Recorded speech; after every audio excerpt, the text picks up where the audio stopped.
J'ai fait des cauchemars. J'ai fait beaucoup de cauchemars. Beaucoup trop. 3 à 4 chaque nuit. J'essaye de les noter dans un carnet posé sur ma table de chevet. Ça fait maintenant un mois que j'emmagasine les récits de mes nuits agitées ou les simples bribes encore dans ma mémoire. Mes nuits se passent toujours de la même façon. Je vais me coucher, je me réveille avec le cœur battant vers 2 ou 3 heures du matin, j'ouvre mon carnet, j'écris ce dont je me souviens, puis je me rendors. Je me réveille en sursaut à 4h09, j'ouvre mon livre, j'écris, je me rendors. Pour finir, je me réveille tétanisé à 6h34. J'ouvre mon journal lentement. J'écris encore en tremblant. Et soit je continue le supplice encore une fois, soit je me lève. Je n'ouvre jamais mon carnet en journée. En fait, je ne l'ai jamais ouvert. Sauf pour noter mes terreurs nocturnes. J'ai peur de me souvenir. Je vois un psychologue depuis quelques mois. Il m'encourage à l'ouvrir, à lire, à affronter et vaincre mes peurs. Il dit que mes cauchemars s'arrêteront peut-être si je ne les refoule pas. C'était déjà lui qui m'avait encouragé à acheter le carnet. Si j'écris ces lignes, c'est parce que ce soir je vais le faire. Ce soir je ne vais pas dormir. Je vais lire et réécrire sur ces feuilles ces rêves qui me hantent. Quand j'aurai fini, j'écrirai mon ressenti. Je n'ai pas fini de lire mes cauchemars. En réalité, je n'en ai lu que 3. Mais une personne apparaît dans ces 3 cauchemars. Au cours d'une même nuit, j'ai rêvé 3 fois de la même personne. Ce serait un homme, plutôt petit et un peu gros, un sourire au coin des lèvres. Il me fixerait peu importe la situation. Ça commence déjà à être dérangeant. Je continue. Voici des extraits. Numéro 7. Ma sœur se trouve, le crâne rasé, dans une salle de bain. Son corps nu est recouvert des cheveux qu'elle vient de se raser. Elle me fixe, elle me répète que c'est la fin. Elle regarde par-dessus mon épaule, elle se fige. Je me retourne. L'homme me dit que je ne pourrai pas sauver les gens que j'aime. Numéro 10. Je suis devant un miroir. Mon reflet me sourit alors que je ne souris pas. Il se met à rire, de plus en plus fort. Il hurle de rire. Son rire résonne dans mon crâne. Il frappe à l'intérieur du miroir. Je cligne des yeux. Je me retrouve dans le miroir.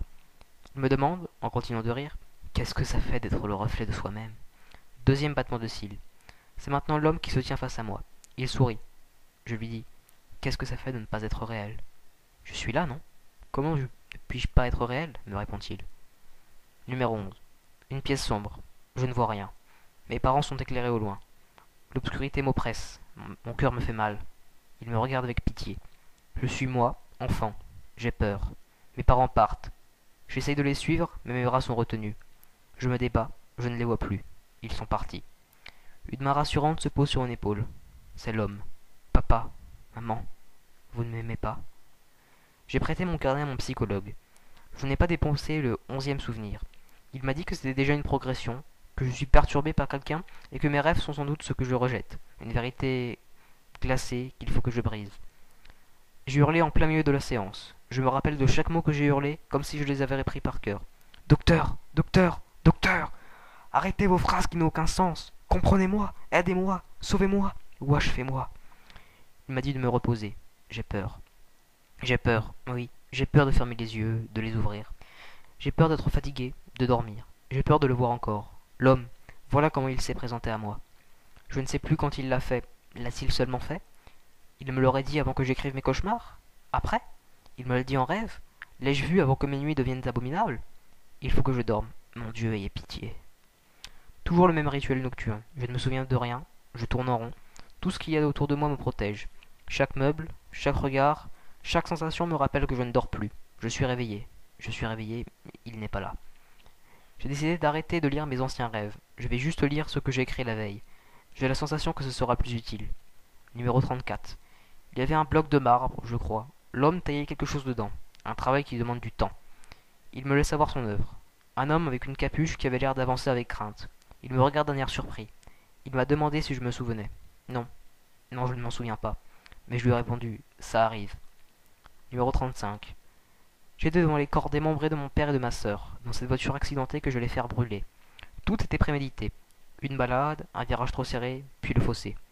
Le meurtre de ma sœur, un tournevis dans la trachée lui avait suffi. La torture du père, puis la dissection, et enfin le bûcher. Et je l'ai regardé brûler, brûler sans rien ressentir, sans rien dire, sans rien penser. Je porte un masque. Je me vois de l'extérieur. C'est le visage de l'homme. Je m'arrête au numéro 35. Le dernier sera pire que les autres. Je n'ai plus la force de subir ça. Je suis en larmes. Qu'est-ce que c'est? Cet homme? Pourquoi? Pourquoi je dois subir ça? Je n'en peux plus. Je m'en vais. En me levant, j'ai eu un flash, un cauchemar. Peut-être est-il dans ce carnet, mais j'ai un mal de crâne horrible. Voilà dont je me souviens. J'étais de nouveau enfant. Mes parents, paniqués, voulaient me mettre un pyjama avant de sortir de la maison pour nous cacher dans une cave. Une immense tornade, comme l'on n'en voit que dans les films, fonçait droit sur nous.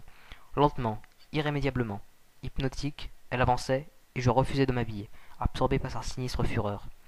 Elle avala la maison d'en face dans un vacarme assourdissant. Mes parents hurlaient, mais plus rien ne comptait. La tornade arrivait, doucement, avec une puissance terrifiante. La sensation du verre de la fenêtre qui se brise s'est fait ressentir, puis plus rien. Le temps était soudainement comme arrêté. Quelqu'un me tendait la main. Il a dit qu'il était l'homme qui pouvait me sortir de là. Je pris sa main. Il me ramena à lui. Il m'embrassa. Il me lécha doucement le cou. J'étais paralysé. Il me murmura que tout allait changer pour moi. Il commença à glisser sa main dans mon pantalon. Je le regardais horrifié. Le temps redémarra. La tornade nous broya. Comment je peux m'en rappeler d'une façon aussi précise? Je reste de longues minutes à fixer cette feuille. Mon Dieu. Mais qu'est-ce que c'était que ça? Je prends une valise au hasard. Je mets des affaires à la va-vite dedans. Je dois partir d'ici. Je me sens épié. Je me sens en danger. J'ai l'impression d'avoir été violé depuis que je l'ai écrit. Je deviens complètement fou ou ignoble? Ou bien est-ce vraiment arrivé? Je deviens fou. Je deviens fou. Je deviens fou. Je suis fou. J'ai roulé sans m'arrêter pendant des heures. Je suis bloqué sur une aire d'autoroute, sans essence, alors j'écris en attendant le réparateur. Je pense juste que ces cauchemars m'ont abîmé l'esprit. J'ai besoin de vacances. Si on me demandait pourquoi je suis parti comme ça de chez moi, ou bien pourquoi je roule dans une direction sans m'arrêter depuis des heures et sans avoir pensé à prendre de l'essence, je répondrais que je ne sais pas, mais que je ne dois pas rester. J'ai envie de partir, mais je regrette d'être parti. Le réparateur ne va pas tarder. Il est temps. Il fait presque nuit. Je me suis endormi. Où est mon carnet? Tant pis. Numéro 37. Je suis dans un cimetière. Il fait noir. Je suis angoissé. Il n'y a pas un bruit. J'ai les mains pleines de sang et j'ai une pelle près de moi. Je me mets à creuser dans une tombe et un squelette animé sort de la sépulture. Il se met à me mordre et à arracher ma chair avec le peu de dents qui lui reste. Je ne peux pas bouger. Je ne peux que ressentir la douleur de la chair qu'il m'arrache. Puis je vois mes parents arriver au loin dans leur voiture et je crie, mais ils ne se pressent pas trop. Au fur et à mesure que le squelette me mange, il se transforme peu à peu en moi-même, et moi en squelette. Il me pousse dans la tombe et il la referme. Puis mes parents arrivent et le squelette part avec eux. Papa, maman. Pourquoi? L'homme tend la main vers ma tombe, il me dit que le choix est déjà fait. Il est 2h34, il n'arrivera pas ce soir. Je vais dormir dans ma voiture. Je ne trouve plus ce foutu carnet. Numéro 38. L'homme descend dans une cave, un enfant et sa mère sont enchaînés. Je suis comme invisible dans un coin de la pièce. Il sourit à la mère, il se met à la frapper, encore et encore et encore, jusqu'à qu'elle soit inerte à terre. Il enlève le peu d'habits qu'elle avait et demande à l'enfant de la regarder. Il ne la regarde pas. L'homme insiste, le gamin regarde par terre. L'homme laisse la femme avec l'arcade sourcilière ouverte, le visage boursouflé et des côtes fêlées. Le petit de 8 ans vient de lever la tête. Il fixe l'homme, qui fait de même. L'homme prend la tête de l'enfant et la frappe contre le mur. Il déshabille ensuite l'enfant, il baisse sa braguette et il sourit.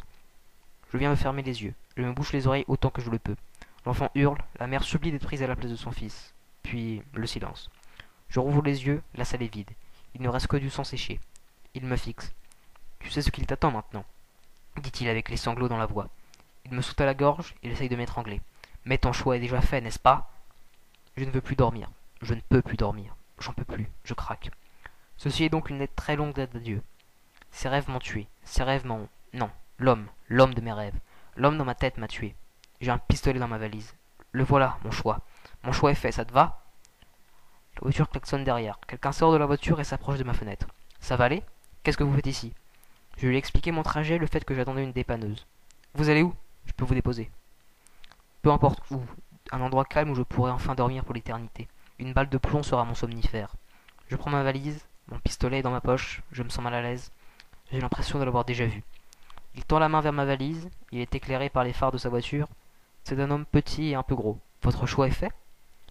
Où avez-vous entendu ça? Où l'avais-je déjà vu? Je ne sais plus.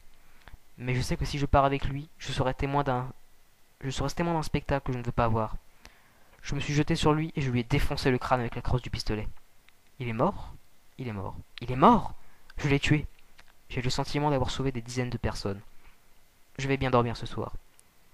Je me mets à ma cuche et j'avance avec crainte. Ceci n'est donc pas une lettre d'adieu, mais un aveu. J'ai tué un monstre et j'ai adoré ça.